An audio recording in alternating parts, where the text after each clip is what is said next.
নমস্কার বন্ধুরা, বসন্ত গার্ডেনে আপনাদেরকে স্বাগত। আজ আপনাদেরকে দেখাচ্ছি অম্বিকা আম। এটা আমাদের একটা ভারতীয় জাত। এই আমটা লাগানো হয়েছে 2 বছর আগে। এটা ফার্স্ট টাইম ফ্রুটিং খারাপ হয়নি। আর এটা লেট ভ্যারাইটি।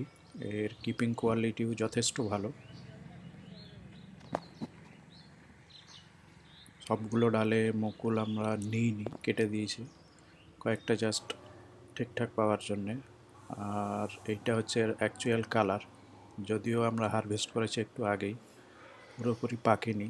এর সিজনটা আরও কয়েকদিন পর হারভেস্ট করা হয়।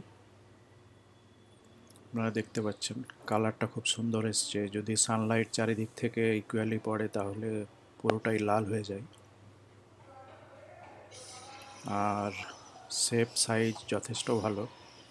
ওজন 300 সাড়ে 300 এরকম হতে পারে। আর এর খোসাটা বেশ মোটা।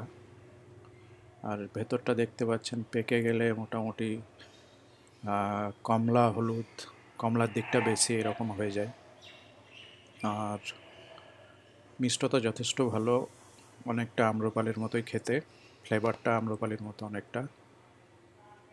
আর আম্রপালির মতন আটির কাজটা যেমন গলে যায়, এখানে সেটা হয় না। এর মধ্যে কোনো আঁশ নেই। যথেষ্টই ভালো। এটা একটা কমার্শিয়াল ভ্যারাইটি, ইজিলি করা যেতে পারে। আর অরুণিকার চেয়ে তো বেটার মনে হলো কমার্শিয়ালি অ্যাটলিস্ট। তার কারণ এটা বেশি পেকে গেলে কোনো রকম বাজে স্মেল বা এই ধরনের কিছু আসে না। যথেষ্টই ভালো ফ্লেভার এবং স্মেল। আর টেস্টও যথেষ্ট ভালো। 20-র উপরে থাকবে টিএসএস। আপনারা অবশ্যই এটা ট্রাই করতে পারেন। আম্রপালির মতো। ধন্যবাদ।